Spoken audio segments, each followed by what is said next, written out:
Hello, Wakenya wa North. Karibuni. Asanteni sana for joining us. My name is Grace Mwangome. I am the current chairperson of Wakenya wa North, and I am delighted here today to host this session about answering community questions from some of our professionals about vaccinating kids. As you know, we have had the vaccine, COVID vaccine for kids approved from ages 12 and up, and we just want to kind of come with you and have spend some time with you, have candid talk about questions you may have. So who is Wakenya wa North? Wakenya wa North is a community comprised of individuals of Kenyan descent that reside around the greater Seattle area of Washington state. We are a non-profit organization that aims to bring together Wakenya to build social support networks for its members.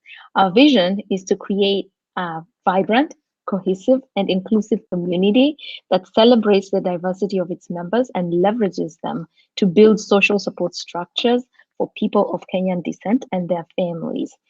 Our mission is to promote collaboration and inclusivity among individuals of Kenyan descent that reside in the greater Seattle area by social support networks among its members, by building social support networks among its members. So we are here today in collaboration with Immigrant Guide. Immigrant Guide is a 501c3 nonprofit organization that was founded in 2018 with a mission to build a stronger, independent, and more resilient community of immigrants and refugees through providing access to resources. Immigrant Guide uses innovative technology-focused strategies intertwined with social work theories to work with immigrants and refugees community in the greater Seattle area, bridging the gap and contributing to bridging the gaps that contribute to daily challenges associated with living in a new country. So we are here today also as part of this collaboration. Immigrant Guide is partnering with ICHS, and with us today is Dr.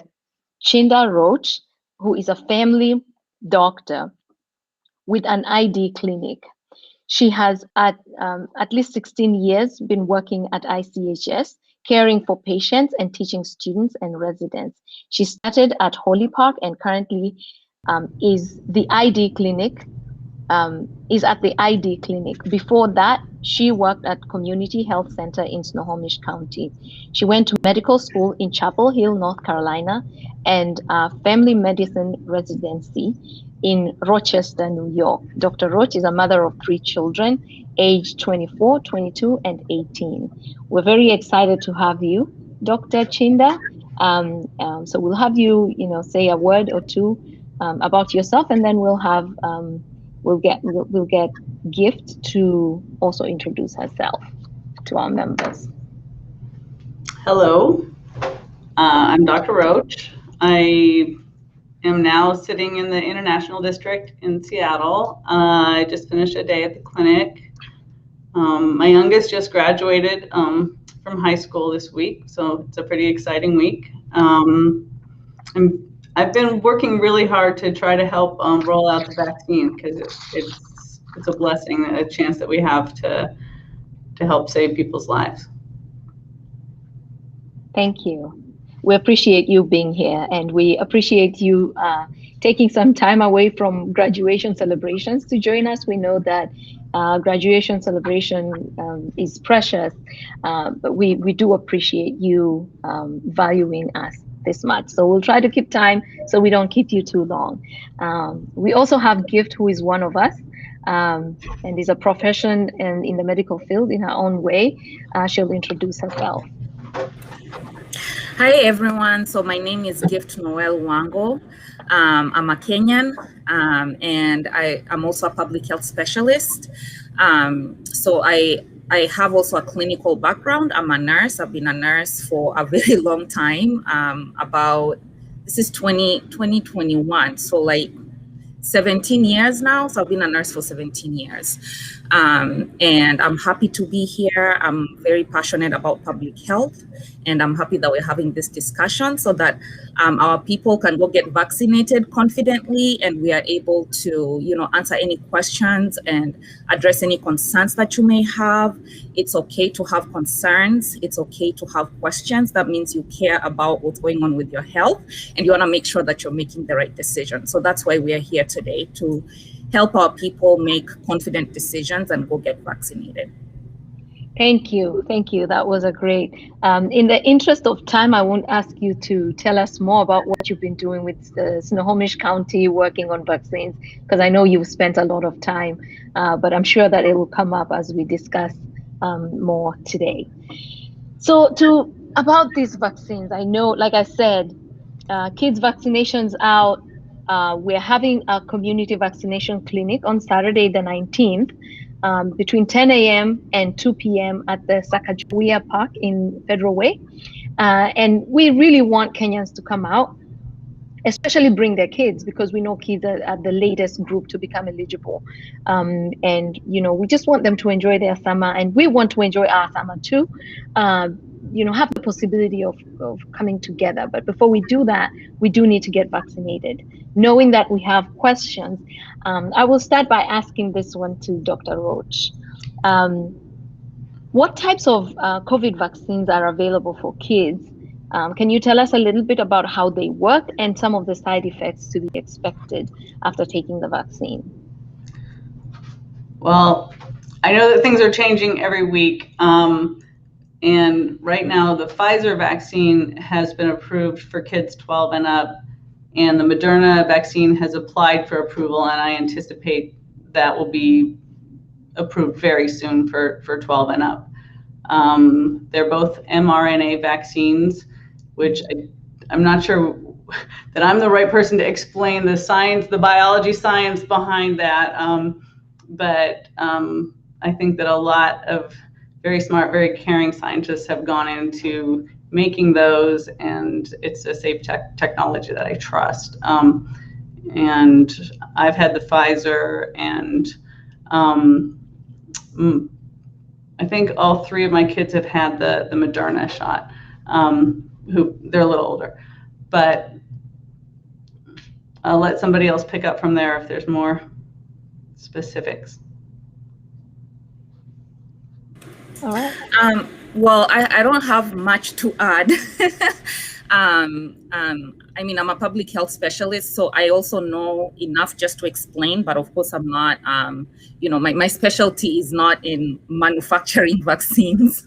But yeah, so they're, mRNA vaccines, Pfizer and Moderna, and they are made so they're made from how do I explain it? So they're not. We'll toss in a little bit together. There's something called a spike protein that's on the virus, and then so basically you're finding something that looks like a little piece of that, so that your body can recognize it and fight it off later. Yeah. Last week we had Dr. Frank. He actually explained it very well. So I'll refer our members to that video to go figure it out. It was very interesting the way he explained it. It was something to do with like mRNA is not, it's like a letter that you're sending to your genetic code, your genetic makeup, telling it what to manufacture to make what it needs for protection against coronavirus, and then the body destroys that mRNA after it has your body has manufactured the antibodies that you need. So it was very interesting. He said it's like a letter, and then it has instructions. Your body follows the instructions, and then the letter is destroyed thereafter. So it doesn't stay in your body.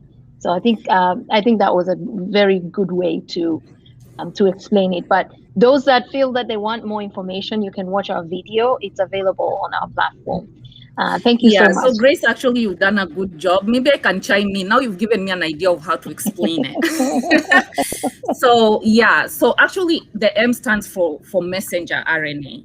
So our cells, the way they work, we have the DNA in the nucleus, and then the mRNA is a messenger RNA, and it comes out, it's out of the nucleus, and then it tells the cell how to manufacture proteins. So that's the work of the messenger RNA. And after it's done its job, majority of mRNAs are destroyed by the cell because the job is done. And so the nucleus, the way it's coded, the way the messenger RNA is coded, it's coded so that the cell knows that once it's done doing its job, that it's supposed to be destroyed. So like the doctor said, the vaccine is like just a piece. It's not coded to resemble the whole virus. It's coded to only resemble the spike protein, which is part of the virus. And then because it's an mRNA, once it does its job, it doesn't like replicate. And, once it's done its job, the cell knows that it's supposed to be destroyed. And so the cell destroys it because it's coded in a way that the cell will know that it's supposed to be destroyed once its job is done. Okay, awesome. So as far as side effects goes, what have you guys seen in, out there vaccinating people and and in the clinical practices? What are people presenting in terms of side effects, and what can we do to minimize those? So personally, in my own practice, I have not had anybody, well, maybe one or two people coming in with a sore arm, but I haven't really had people coming in. They haven't had side effects enough that weren't expected that they came back into clinic. I know about my own family, and I know of a lot of people I've talked to who have felt a sore arm for a few days and maybe fatigue for 2 days after the first shot, or 3 days. Some people have a little more after the first, some people have a little more after the second. That would really be the common thing, but that's not necessarily what people are afraid of. I think there are other things that are much more rare that people might be concerned about, and we can wait to hear what questions are there. Okay, awesome. Gift, have you seen anything in your clinics after people receive these vaccines coming back showing some side effects? What's more common? I mean, the most common that I've heard about is, a sore arm, especially after the second one. I know I also had a sore arm. I've also heard about like feeling just feverish, maybe 8 hours to about 24 hours after the shot. I've had people have like, a rash a few days after, but it's not common. So it's like,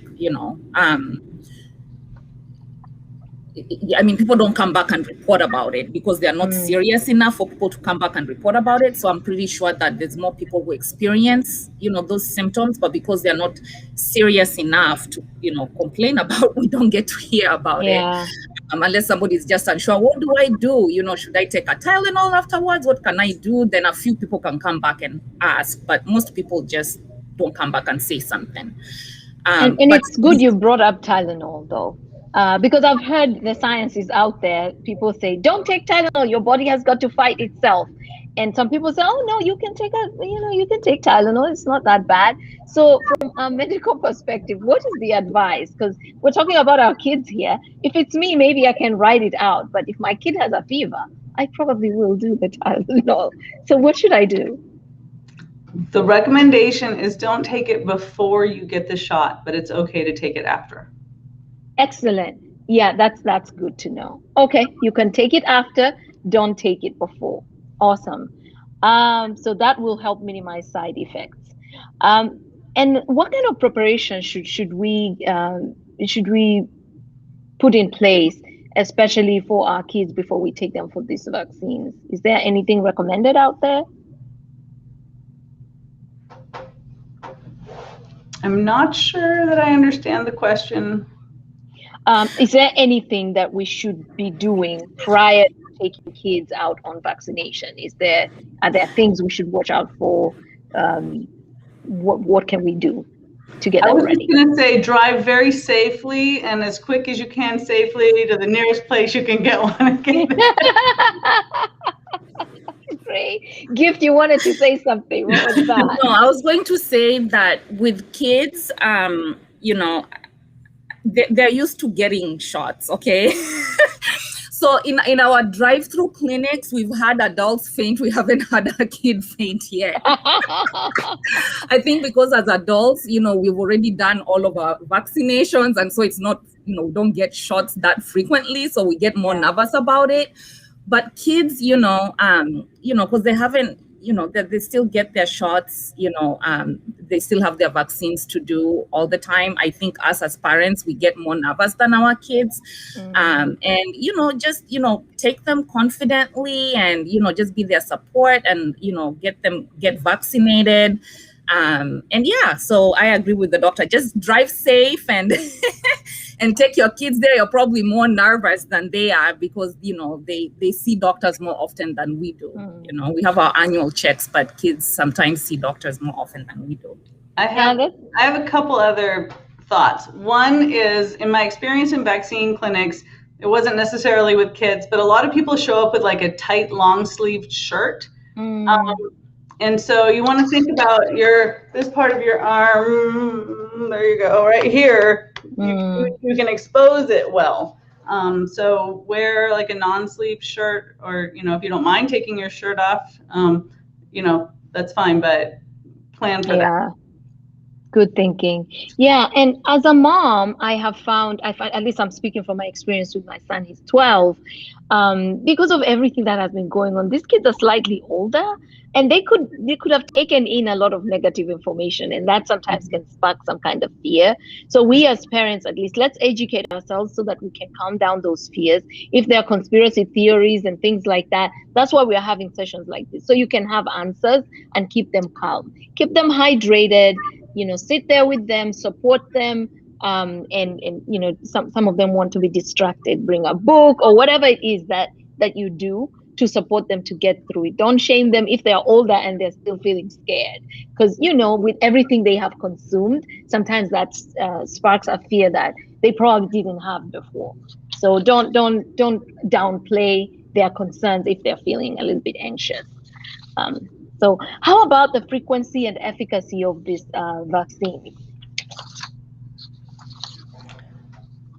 So we're talking about Pfizer right now. I think after the first shot, Pfizer has an 87% efficacy, and after the second, it's in the high 90s for symptomatic disease, and it's also close. You know, it protects you a lot from spreading the disease as well, even if you're asymptomatic. Moderna has very similar numbers, and that one is every 3 weeks instead of every. Do I have it backward? Somebody has to remind me. The Pfizer. So Pfizer is after 21 days. So you get your first shot, and then after 21 days you get your second shot. And Moderna is after 28 days. Okay, 21 and 28. Awesome. And then should we expect booster vaccines in the future, or what's that looking like? I was just at a talk yesterday morning by an infectious disease specialist who I've been following weekly. And she thinks it's possible that people who got J&J will need a booster, and she thinks it's less likely that the other two will need boosters. But I mean, that really remains to be seen. But they are turning out to be pretty protective against the variants that we have so far. Okay. All right. Well, that's great. But I got J&J, and I was jumping about and telling everybody how I'm the one-shot girl. I only get one shot and done. And now you're telling me, okay, all right, it's fine, it's all right. The nice thing is kids don't have to worry about that because they're not eligible for J&J anyways. Yeah. So if I can chime in, so the reason why boosters are usually needed, so I don't know whether to call it booster or I don't know what to call it, but like the flu shot, because like viruses, mutate as it travels around, and what they're seeing with the coronavirus, it's not mutating as fast as the flu virus, for example. So we are hoping that it will stay long. For me, what I'm telling people, just, know that you might need to get vaccinated again, but the hope is like at least let it stay 1 year so that we can be getting it with the flu shot, so, and it's not a bad thing, you know what I mean? It's not a bad thing. It's a great vaccine. I all of them, even Johnson & Johnson is it's a great vaccine, and just like, any other virus, and the way people are like, maybe it's going to be seasonal, who knows? And, maybe it will mutate enough for us to need it. So just psychologically prepare yourself that there's a chance we're going to be needing to get revaccinated every year, and it's okay, because that's what we do with the flu. And it's and it's good that they're checking and making sure and doing research to make sure that we are protected all the time. So once the researchers tell us, hey, it's going to be every year, we just need to thank God that, hey, at least they have a science to prevent us from worrying about the virus, So just psychologically prepare yourself that, hey, more likely than not, that we may need to be getting revaccinated maybe once a year, or maybe less often, who knows? But yeah, so like the doctor said, we have to wait and see what research will say. But, just psychologically prepare yourself that might be what is needed, and that it's okay, Yeah. And maybe Dr. Roach, you can elaborate a little bit about these new variants. What should we concern ourselves as of now, especially with the kids now just getting their vaccine? Like, are we okay? Yeah. Well, I don't think any of us are okay after this year that we're living through and all of the loss. But it's really exciting that we do have something we can do. I'm not the best person remembering exact details, but I think I heard that 10% of the current cases in the United States were the variant that came out of India. Just like yesterday. So yeah, I mean, I think, we have to look at, but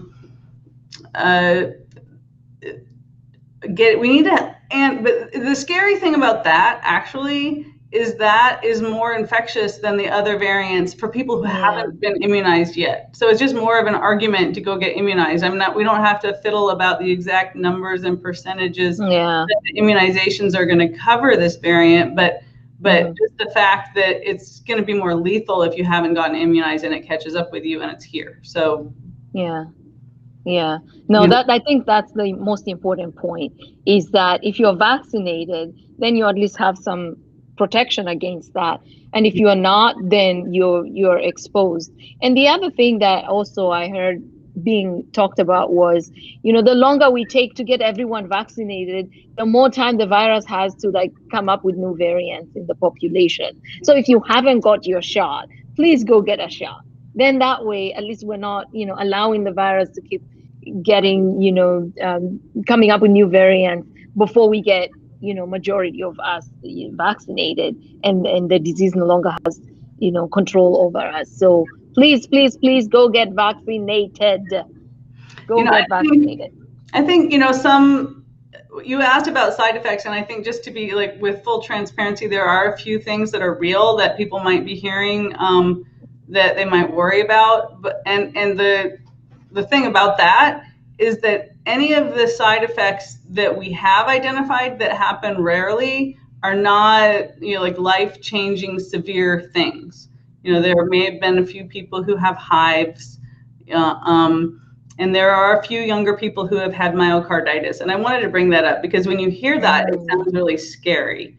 But in fact, so if people know that after they get the shot, that if somebody has like shortness of breath and chest pain, that they should go get taken care of. It actually is a very mild, even though it sounds like, oh, it's your heart. It's been mild. There's been nobody who had serious, who got really sick. They just had a mild case and they got better. So I think there are a lot of conspiracy theories out there. So it's on us just to name the things that actually are not conspiracy theories and tell people about those. And I think that's great. Go on. So I was gonna chime in and say yes. So I think I talked about this in the other video that I did, but maybe it's good I say it here again. So the side effects that we were talking about before, like the sore arm, the headache and things like that, the fever. So those are frequent, ranging from about maybe 40% of the people who get vaccinated to about 70%, depending on which side effect. And these are side effects that are expected because a lot of them it's your immune response, So when you do get the vaccine, your body has to respond to it as if it's coronavirus because it thinks it's coronavirus. And so that, it can fight. So your body thinks that it has a disease. And so it goes into war and it's fighting. And one of the ways that it does that is that your immune cells send signals to your brain, to a part of your brain that tells your brain to raise your temperature. Because, viruses and bacteria don't work very well outside of your normal body's temperature, And so these side effects that you're experiencing are things that are expected because it's your immune response, and it's a good thing because we want your immune system to go into war and create those antibodies, right? And of course, we also have to touch base on what the doctor has said, and those are very, very rare. And I shared my experience. When I got my first shot, I did have a mild systemic allergic reaction to the first dose, but I still went and got my second dose because, I talked to my allergist and my allergist told me exactly what to do. And I took the Benadryl and I got my second shot because you know what? COVID can kill me faster than me being in the good hands of professional team that would take care of my allergic reaction if I had it. So those very rare, very serious allergic reactions are different from just side effects that are your immune response to the vaccine. And the other ones like the pericarditis and myocarditis, like the one that we're talking about that a few young people have gotten, and the one that, from Janssen that they are telling ladies, hey, you have other options if you're not comfortable with getting the Janssen vaccine. Those are very, very rare. You have a higher chance of getting COVID and getting very serious repercussions from that than having those side effects. But they do exist, but they're very, very rare. Yeah. Okay. Well, and you've touched a little bit on if somebody has allergies, what to do. I think if you know to get yourself ready and to get yourself in the right place with the right professionals, you should be all right. But I just wanted maybe Dr. Roach to tell us a little bit about people that have either had COVID in the past. Should they also get the vaccine? And, if you also can add a different perspective to the people that have allergies, what to do with that? Well, I wouldn't say that people who have had COVID are lucky. But if you're talking about your immune response to a vaccine, you're going to have a better immune response to the vaccine. It's going to actually fight off the variants in a stronger way than for someone who hasn't had COVID, but you still need the vaccine. So the vaccine will work better in you and you still need it because your antibodies from having had COVID won't last so long, we think. Okay, so I can't play that I got COVID card for too long. It's not safe. You can play any card you want, but it's not a safe card to play. Awesome. And how about allergies? What would you say about that? we keep EpiPens everywhere we're giving vaccines, just in case. If you know that you've had really severe allergies before and you want to have some Benadryl around, you can. But in general, if somebody's had a specific allergy, like something serious, we watch them for 30 minutes instead of 15. And there's not been anybody who, hasn't gotten the care they need and gotten better from their reaction or any allergic reaction out of a large number of people. Thank you. That is informative. So don't be too fearful. And also the other thing I think that's important is if you're feeling like, oh, I can't just, take advice from just, I have serious issues, then, go seek counsel of your primary physician to give you advice. They know your body, they know your health, and they can talk to you more specifically about what's going on in your body. We're just giving general, kind of general guidelines here, but if you really do have these issues and you feel that you're not confident with where your body is at, go see your doctor and get the right advice. And they can do it at the doctor's office if you want to feel more comfortable that way. So I think that's an option too that people can explore if they're not sure of, where they're allergic or their body medical condition situation is. So now the interesting part, conspiracy theories. I would like to start with this one. Does the vaccine alter one's DNA? Is this whole thing just one big plan to change our human DNA? So, I think conspiracy theories are interesting, and I could sit here and you could ask me all the conspiracy theories and I could say no, and I'm not sure that would be convincing to like a person who has heard something somewhere that they're really worried about. And so, what I'd really like is an opportunity to speak to a person with a question and check and say, well, where is that coming from? And has there been something that happened to you in your life where you don't trust, the medical system? And kind of give some empathy and tease that out and help them have more insight into where their fears are coming from. So, no, it doesn't alter your DNA. Okay. And come let me listen to you if you need to talk it out more. Thank you. So what I hear you say, doctor, is that, you could have genuine fear and probably that is why you're finding these theories kind of speaking to you. But the way to go about it is to, where possible, they can reach out to you. How can they reach out to you? Or, where else can they go to get, somebody to actually listen to them? Because even though the origin of the conspiracy theory itself may not be the problem, but their lack of faith is, they're, being anxious about the experience of getting the vaccine is. What are some of the places they can go to get help with that, like to get that taken care of? Maybe I can chime in and help. So I think, so I agree with the doctor, and I think talking to a medical professional that you trust, if you already have had a long-term relationship with your primary care provider, talk to your primary care provider. I always remind people that, hey, like me, I can use a computer. I'm really intimate with my PC, okay? But I only know enough to be dangerous, okay? I can Google things and fix it, but I know only enough to be dangerous. So sometimes when you hear about mRNA and you hear about DNA, if you don't know the science behind it, you might think you know enough, but you haven't studied it enough to really know, so sometimes we listen to, like for me, my belief system is Christianity, and I respect, our Christian leaders, and, I would go to them for my issues to do with my faith.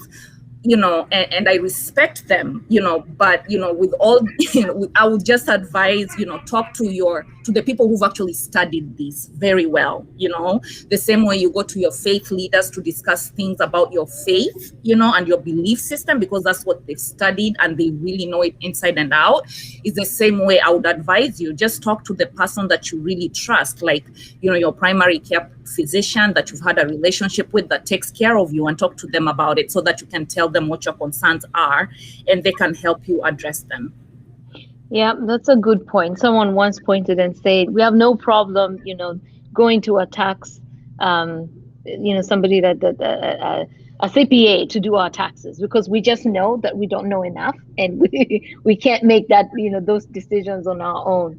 And we fear the consequences of not filing our taxes correctly. I think in the same way, if you have fear about, how to deal with this situation, going to the people that know and have studied that material and that you trust is one of the best things that you can do for yourself.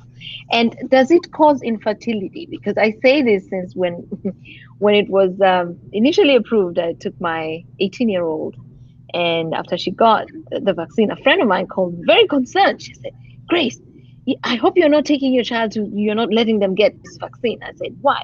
She said, oh, you don't know, it could cause them to become infertile. And my answer to her was, you know what, I don't know about that. What I do know, though, is I'm better off with a living daughter that is infertile than one that's fertile and dead because they got the disease. So I don't want that. But that was my personal experience. And I'm sure there are others that may have those concerns, especially when it comes to children. What would you tell them? Well, I'm actually curious to learn from the Kenyan community, because one thing that I learned recently is that this is not the first time suspicion of infertility has been brought up regarding a medical treatment. And I'd love to hear somebody who's been around for a few generations to think of the different times they might have heard this before about other things, and that might help people to have some confidence that this may actually be an idea that's being introduced to make people have fear and to stir up fear, as opposed to anything with any validity. It doesn't have any scientific validity. It doesn't make you infertile.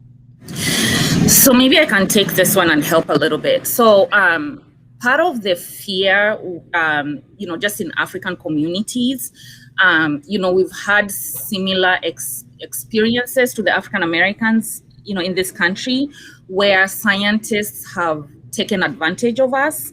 And I remember there was, I don't know something specifically in Kenya, but if something happens in Africa, it just goes round, the news goes round. But I remember recently, maybe like less than 10 years ago, if I'm not wrong, somewhere in West Africa, there were some scientists that went there to do something to do with HIV, and they were pushing something about making women, like HIV positive women, not be able to conceive. There was something wrong that was done.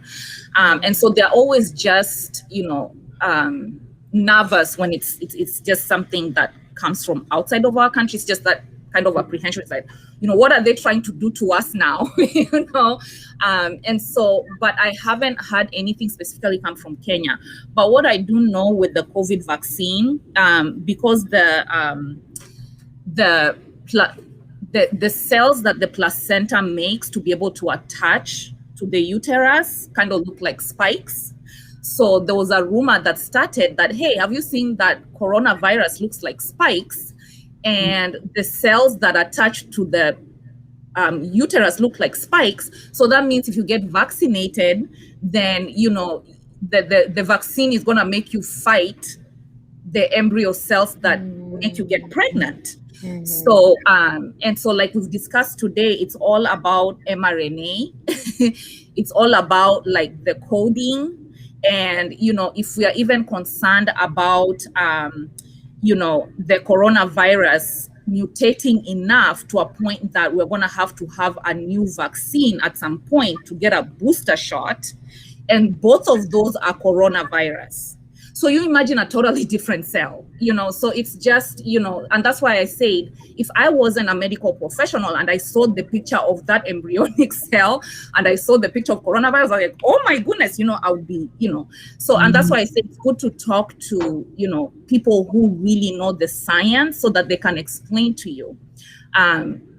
Because like if we're discussing about variants of the same type of virus, making the vaccine not work well, you imagine a totally different cell.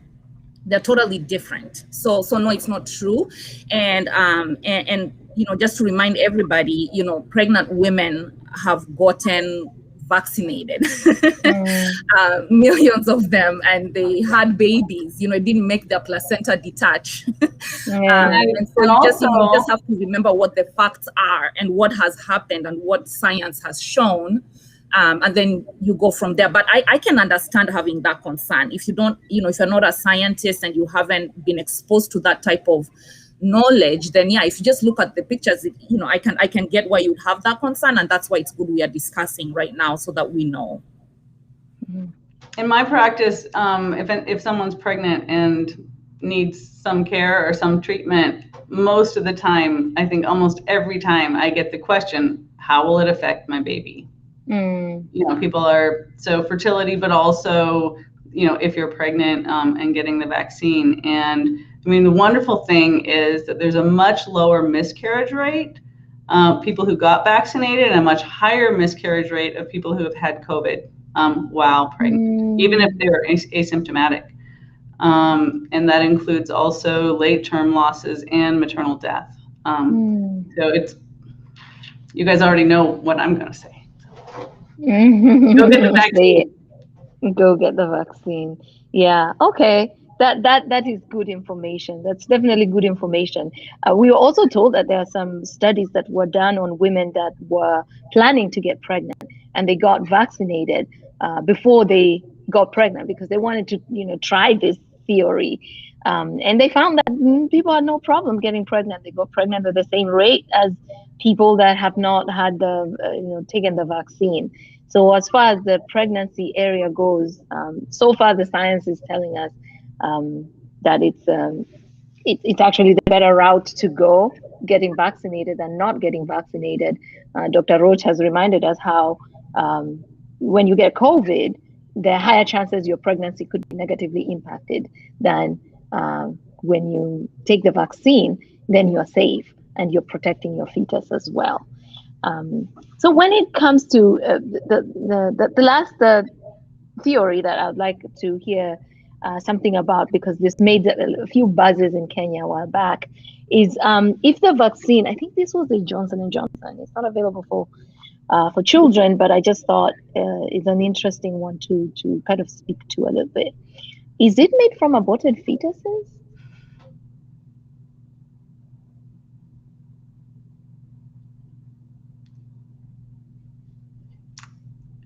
I feel like I'm always answering first. Okay, I can answer. I can answer this one. So the answer is no. The reason why this keeps coming up is because what is used to make some of the vaccines, so not the mRNA vaccine, but for example, the Janssen vaccine and the traditional way of making vaccines.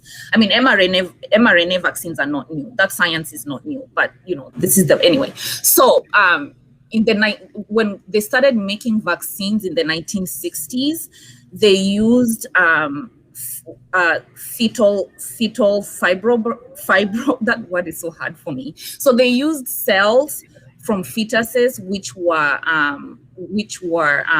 electively terminated. Okay, and that happened in the 1960s. So after that, those cells are able to be grown in the lab. And the reason why they're able to be grown in the lab up to today is because those type of cells are able to replicate many times. Okay, so this conspiracy theory where it's like, oh yeah, that's why they keep abortion alive is because they want to keep vaccines going, is not true, because the cells from 1960s are the ones that are being grown in the lab, and they are being used up to today. So, and then just to clarify, it's not the cells that are inside the vaccine. So the viruses need a cell to grow. That's why they invade our bodies, and then they try to use our cells to grow. So they need cells where they can grow. And then now in the lab, they deactivate those vaccines, they deactivate those viruses and or make them weak, and then that's what your vaccine is. So it's not the actual fetal cells. And I know that in the Kenyan community, we really respect our faith leaders, and also my belief system is Christianity. So this is my personal opinion. It's not, a reflection of any of the organizations being represented here. I'm just talking about my own personal opinion as a Christian. I want to just remind my Christian brothers and sisters that, Jesus comes from, a familial line of somebody who killed. You remember what David did? He killed somebody so that he can take his wife. And that wife is Jesus's great grandmother. So, I as a Christian, I don't believe that when somebody commits a sin, when that sin is over and done with, everything else that comes from that is supposed to be bad. Because Jesus came from that sin that was committed. He comes from that familial line. So yes, it was wrong that the abortion happened in the 1960s, but it's not wrong if I get vaccinated right now. Something good came out of it, and people's lives are being saved. So that's my position as a Christian. I'm not representing, I'm just talking as me as Gift. But yeah, the vaccines don't contain any aborted fetuses. There's no abortions continuing up to today to be able to make vaccines. That's not true, Even the Janssen vaccine was used from a fetal cell line from the 1980s. I mean, these cells just can keep growing and, can keep replicating for a very, very long time. Okay. I hope that provides some clarity. And I got vaccinated, and I'm a Christian. I got vaccinated with, and I get vaccinated every year with the flu shot. And the flu shot only gives me 40 to 60% protection, but I still get it. And the COVID vaccine gives you, like the doctor said, up to 90-something%. It's an excellent vaccine. Pfizer and Moderna mRNA vaccines, so they don't even use the fetal cell lines. Yes, Janssen uses the fetal cell lines. If Janssen was my only option, I would get vaccinated with Janssen, because I don't believe that a sin that was committed in 1960s should have a bearing on what my life is right now. Yeah. So good things come out from bad things that happened a while ago, so yeah, I hope thank you. And I think it's important to mention that, much as there are people that have a belief system that does not believe in choosing to terminate pregnancy, other people don't. And so when people do that, I think it's important also to just respect their decisions. And you've been told the vaccine does not contain aborted fetuses. So to close out, maybe we can say, we can hear from professionals a little bit about the need to wear masks after one is vaccinated. What is the expectation there?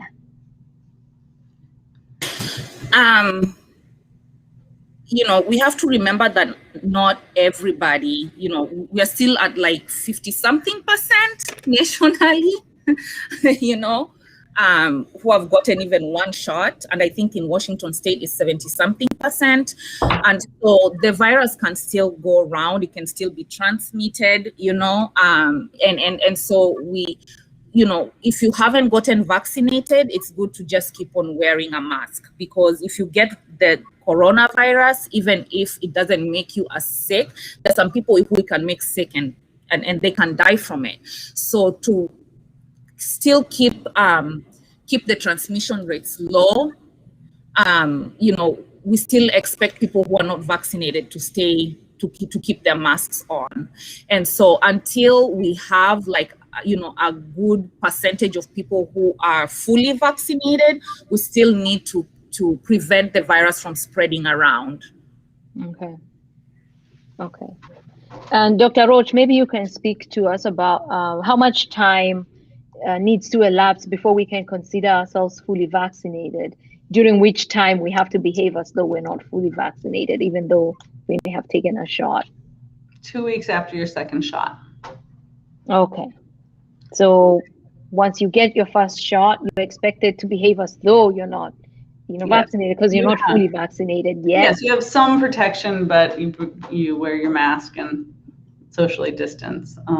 And then 2 weeks after your second shot, if you're in a group of people who are all vaccinated, you can gather indoors without your mask, and it's going to feel uncomfortable for a while. But if you go out into a park where people are close together, or to a concert or a grocery store, please wear your mask. It's very unlikely that you would transmit the virus, but it just sort of, why take the chance? Let's continue to protect each other. Yeah, I think that's a good note to end on. Let's continue to protect each other. If you're in a situation where there are many people, we also have people that live in households where they have children that cannot be vaccinated because they're too young, and things like that. Just be mindful of that. Just because you have received protection doesn't mean that everyone else has, and to be mindful to wear masks when in public places, and also to be sensitive to the place that you're going to. If they require masks, don't make a fuss of it. Wear it, because it's not just public health it's a shared responsibility, and to show that you care for others, you do your part. So it's not just about me being safe; it's about the next person being safe, so that in the end there is no coronavirus circulating in our community. So thank you so much for attending tonight's session. We really appreciate your time. Thank you, Gift. Thank you, Dr. Roach. And Wakenya Wano, thank you for giving us time this evening to spend with you. Karibuni tena, another time we'll be back. Do not forget to take your kids and yourselves, if you haven't been vaccinated, to Federal Way on Saturday, the 19th, from 10 a.m. to 2 p.m. And if you're in the medical profession and you have time within that time, please come volunteer, help give people shots. Let's get everybody vaccinated, and then we can be ready for our summer events. Thank you. Thank you.